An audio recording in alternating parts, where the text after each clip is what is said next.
এই যে বন্ধুরা আর একটা জিনিস দেখায়, এই দেখুন কি সুন্দর আগেকার দিনে যে ঢেঁকি ছাঁটা চাল, এই যে এইভাবে ধানগুলো পিষতো তারপরে চাল হতো। আমিও কিন্তু দেখেছি ছোটোবেলায় পিসির বাড়িতে। তো এখনও এই দেখুন এগুলো মেলাতেও ছিল, এখানে ঢেঁকি ছাঁটা চালও পাওয়া যাচ্ছিল। তো আমার চালটা নেওয়া হলো না, আমার ভুল হয়ে গেল। পরে আর মানে নিতে একদম মনে ছিল না, না ঢেঁকি ছাঁটা চাল সবসময় পাওয়া যায় না।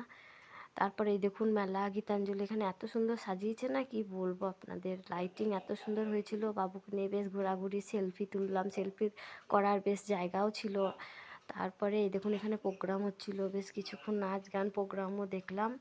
তারপরে বাবু তো খুবই আনন্দ, বাবু এত আনন্দ। তারপরে এই দেখুন একটা কি সুন্দর সাজিয়েছে জায়গাটা। আর আমাদের বোলপুর মানেই তো ধরুন হাতের কাজের ঐতিহ্য, প্রচুর এখানে নিজস্ব হাতের কাজ হয়।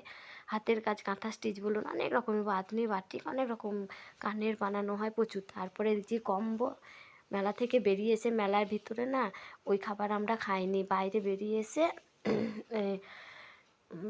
এখানে কম্বো কিনে খেলাম। তারপরে বাবু এই যে বেলুন কিনে দিলাম। তারপর আমার আবার গাছের প্রতি শখ আছে, তো আমি একটা হাজারি গোলাপের গাছ নিলাম আর বাবুকে দুটো বেলুন কিনে দিলাম। তো গোলাপটাই বেশ অনেক কিছু